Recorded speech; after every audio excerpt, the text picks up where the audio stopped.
to the Joshua Cuthbertson Show. This is episode 78.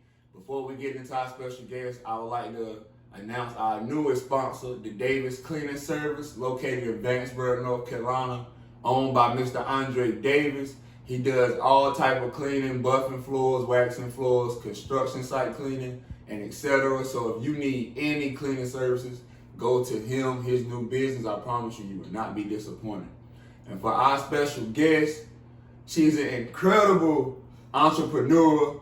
I mean, incredible, man. The stuff she be posting, the stuff she be putting out is just phenomenal, man. She graduated from West Craven High in 2008, and now she has her own business now. Don't laugh at me when I say this now, for real. Sweet Punani. I said it right, though. That's her business name. Very unique business name, and I promise you, you're going to be seeing a whole lot more from her and her business. Miss Deborah Bryant, how you been doing? I'm good, boo. Yes, ma'am. Yes, ma'am. So, first, tell us how you get that unique business name. Now, come on. Now, you got to break that story down to me. Listen, I was just trying to find a name that balanced so it wouldn't be overly, too much for the older crowd and too less for us, Crowd. Yeah, right. I wanted to be able to, intrigue both or whatever and not make it, too sensitive for people. But Punani is one of the words that we don't use often. It comes from Jamaica. But I didn't even know that. Yeah, so I just decided that, I do feminine care, so I decided to come up with a name that everybody can utilize and it's fun to say. That's a fact. That's a fact. And that's just how it happened. I went through like 30 names before I even chose that one, but yeah, that one stuck, yeah. 30 names? Yeah, I had a whole notebook full, like, okay, I wrote it down. I was just like, nah, that don't ring, that don't do right. But when I got the Sweet Punani, I was like, yeah, that's it. That's the one. So tell us, so go a little bit into detail about that. So when you get your business ideas, first coming up for a name for your business. Yeah. You said it took 30 names. Yes, I literally went through, it was probably more than that, but I just literally was going through anything that popped in my head, even when I'm at work or whatever. If I'm just sitting there making parts and stuff just pop in my head, I put it in my phone. So I just went through different words that I could figure out, or I Google a word, trying to figure out what it means. Trying to make it unique, something different. I wanted to stand out. When you seen Sweet Punani, you knew exactly what it was or who do it. You know what I'm saying? That's a fact. So give us some of the names you did go across before you came up. If you can remember. I think I did one like Lotus Flower from, it was a song. Wale, Lotus Flower Mom. Yeah, Okay, that's a fact. I think that was one. I don't know. It was another one, Vaginal Galore, but that was ugly. I did not like that name at all. I hated it, so I erased that one quick. But it was just different. Any kind of words that just popped in my head, I just wanted to. But you were definitely trying to make it different. I was trying to make it different, yeah. That's a fact. Exactly. That's a fact. So tell us how you grew up. Where are you from? I am from Spring Garden, Backwoodz. Shout out to the Backwoodz. I'm trying to tell you that. Hey, they stepping big time now. So hey, all right now. Yes, That's from the Backwoodz, born and raised. That's a fact. So how is it? How was it growing up in the Backwoods in the Spring Garden? Oh man, that's the country life. Outside all the time. That's a fact. We had a big family, so you never was bored. There was always something to do. Growing up. Grandparents was a big, they was a big part of our lives back then. We didn't have phones and all that stuff back then. That's a fact. So you had to be creative. You had to be outside. You had to come up with different games, anything you could think of. That's a fact. And so just do it like that. It's kind of crazy because I thought about this the other day. Like you don't see kids out there double dutching or hopscotch. They don't do anything no more. So I know that's some of the differences. But what other differences you see growing up when you was growing up to how they grow up now? Kids are more entitled right now. Like back then it was you eat what grandma made or mama made. Or you went home. Exactly. They didn't play no games with that. That's a fact. If you outside, you playing, you're not about to be running in and out the house. Stay out of stay in. That's all right. That's a fact. It was more, they had more, I would guess say we was more, not strict, but you had to follow those rules. You had to follow those rules. There wasn't no game. They won't play no games, But these kids now are more entitled. And I think it just comes with, technology, they get more things now, and they don't have to necessarily. I think it's a good idea to have them outside, but they don't necessarily have to have fun or do have activities. Because they had the technology right there in front of their face, 24/7. And I hate it sometimes, but that's their generation. That's a fact, for real, man. For real. So, right. Growing up in the backwoods, as like you said, you had grandmama, and right. Talk about how the older crowd. Now I won't say the older crowd, but how grandmama and them would influence your life, not just mom, but how it took a village to raise. You see what I'm saying? Yes. I mean, in the backwoods, it's nothing but family. Spring Garden Road, everybody know everybody. From Cold City to everywhere, like right there in that little country area, everybody know everybody. That's so, you can never just go to somebody's house and think you were just going to do anything and they won't go tell your grandma or, They might tell you what they said. Right that's what I'm saying. That's a fact. So, everybody played a major role, but, my aunts, all of them, they played a major role, especially in my life. My grandmother, my great-grandmother, she played a major role. My great-grandfather, they pretty much was, they raised me and my brother, and, some of my cousins and stuff. And because my mama, she worked a lot. So, we was there with them. That's who we lived with. So, they played a major role. And I know I can say, particularly in my life, That's a Shouts fact. out, rest in peace. That's a fact. That's a major fact. For real. Yeah. So, now I want to pick your brain a little bit about your business. For real. Because I be seeing you post some amazing things like business ideas and tips and everything. So, how do you get your mind to focus on your business with everything going on? Like, how do you become creative? How do you set yourself, I guess, in your comfort zone to start thinking? I have to be in my, for me, my brain is always going anyway. Like, I don't sleep a lot because my brain just goes, no matter what I'm doing. If I'm silent, 9 times out of 10, my brain, it's like a computer with 1,000 tabs open. That's a fact. That's literally how my brain works. So, for me, I've been creating ideas since I was probably 17, and I'm 30 now.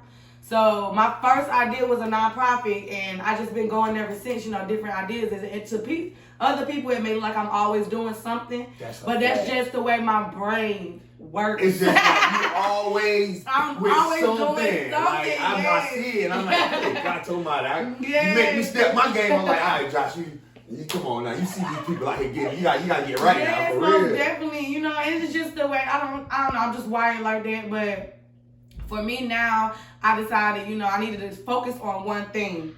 And, when I grabbed Sweet Punani, it was like, okay, for one thing, I had a backstory behind it. And, it's motivation for me because I enjoy actually doing it. It's a passion. So once I found this one thing, I just want to stay focused on it because I know how my brain can go. That's a fact. And I can literally come up with 20 other ideas by tomorrow. And then so your mind won't even be on this one thing exactly. No more. So me just staying in my zone, refreshing my brain, researching constantly on this one thing is what's keeping me focused. That's a fact. So tell the world what all the Sweet Punani has to offer. Okay, Sweet Punani is a all-natural feminine product line. So, and it's powered by herbs. So we only use essential oils and herbs, infused oil that we use herbs to infuse it with. But we only use natural products in these products simply because, it's other feminine washes out there, like Summer's Eve and all that stuff, but it comes with chemicals as well. So even if it is helping you to freshen up, it's throwing off your pH balance. So within a week or so, you right back into your same problem. You know what I'm saying? So I wanted to come up with something that was all natural, that would actually benefit you and help women, on a daily basis. Keep yourself fresh, What women don't want to be fresh, don't want to be fresh all the time. That's a fact. What women don't want to smell good. Exactly. Man. You better smell good. Hey, that's a fact. For real. Exactly. Y'all better shop with her and get her product for real, man. I'm telling you, man. Yes. So what is the next thing for not just Sweet Punani, but for yourself? Because I know you can have this going on, and I know you say you just gonna be focused on this, but we can look on Facebook tomorrow, and it be some modeling or something here. So you got to tell me, man, what's next? Oh man, right now I swear I wrote down my next 5-year goal. So the next 5 years, yes, the next 5 years, I want to look at $1 million in my account from Sweet Punani. I want to stay focused on that, but I also want to scale it to a point where I can help other women, come up with. I want to take my business and make it a wholesale business, so I can help other women create income too. Single moms that's home or whatever the case may be, and want to work from home, and they can sell these products themselves. So eventually, I want to turn this business into a wholesale business for other people to sell.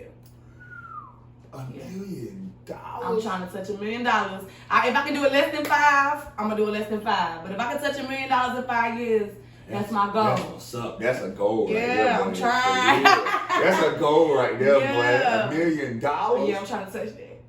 So how do you see a 5-year goal? How do you plan out your 5-year goal? So my question is, how do you see that far? How do you see yourself that far? Well, for me, I've been seeing that far for a long time. Like, I really, when you just know that you're different, you set apart for a reason, you get that feeling. That's why you always feel like you're uncomfortable. Nothing ever satisfies you. So I'm just one of those type of people. Like, my 9 to 5 don't satisfy me. My daily life don't satisfy me. I need more. I need more for me. I need more for my kids. I need more for my husband. I need more for my parents and my siblings. It's not just me. I got everybody up here. That's a fact. So, $50,000 ain't gonna help all of us. All of us. You know what I mean? I need $1 million so everybody can be okay. And that's just the way my mind think. I don't think small. I never have, I just can't, because if I do, then my kids gonna always think small. You know what I'm saying? That's a fact. So I just think big on every level if I can. That's a fact. Yeah. Now, I'm definitely not gonna let you go without talking about your husband and kids. So how many kids y'all got? We have 2. We have 2 girls, a 1-year-old, and we have a 10-year-old. That's a fact. And let the world know, because big homie, I want you to let the world know who your husband is. Now, come on. Deborah Bryant. Daggone right. This big dog. You know what I'm saying? Shout out. Always, dog. Yeah, for real. So, how have y'all been, and how long y'all been married? We've been married 3, going on 4 years, but we've been together since high school. So that's a fact. been like high school sweethearts. Yeah. That's a fact. That's a beautiful thing, man. Yeah. For real. Yeah. So how's it been going for y'all? Matter of fact, how have y'all been raising y'all kids through, I guess, the technology era, and then COVID, and then Black Lives Matter, and so many different things happening in the world. So how do y'all keep your family together? Well, we communicate. We don't have secrets in the house. Like, everybody talk about everything, and we're trying to make sure our 10-year-old is comfortable enough to be able to, to communicate well and affectionately. Like, she's able to speak her mind. I don't ever want my kids to feel like they can't speak what's on their mind. So, we communicate good. We have to. That's the number 1 key, communication and understanding each other. Sometimes, everything ain't always good. We have our downtimes. Yeah, we have our downtimes, exactly. That's so, a fact. We ain't perfect by no means, but we try. We try. We try for each other. We try for our kids. That's most definitely, yeah. That's how it got to be. Right. Now, she said communication is the key. So I want you to explain on that now. Okay. Why do you say out of everything now? You could be love, it could be respect, but why do you say communication is the key? Because I think love, respect, and all of that is all in one. Like, you have to know each other, the way each other communicate. Everybody comes from a different background. You get what I'm saying? And your traumas is how you live. Whatever you've been through is how you operate in your daily life now. So I got to understand you, and you got to understand me. And if I don't understand you, I don't know how to communicate to you. You might think what I'm saying, you're taking it wrong, going left, and I don't mean it that way, and vice versa. You get what I'm saying? So learning how to communicate with each other and speaking each other's language is super important. That's for everybody, not just relationships. That's friendships, your children, your mother, everything, because everybody comes from different backgrounds. That's a fact. That's a fact. Now, before we end it, tell the world where they can reach you for your products. Now, if y'all don't see her working, all the stuff she be putting out, if y'all don't see her working, you're blind now. Come on. Oh, wow. Y'all can find me. I have a website, sweetpunani.wixsite.com. I'm also on Facebook, Deborah Bryant, as you know, or you can find Sweet Punani on Facebook. I'm also on Instagram, Sweet Punani by D. So you can find me all on it. That's a fact, y'all. And there y'all have it, y'all. That's the end of the 78th episode of the Joshua Cuthbertson Show with the phenomenal Deborah Bryant. We out. Thank you, everyone, for watching the Joshua Cuthbertson Show. I appreciate your love and support. Continue to show your love and support by clicking the subscribe button below the video. Tune in to next week's episode of the Joshua Cuthbertson Show. Love, peace, we out.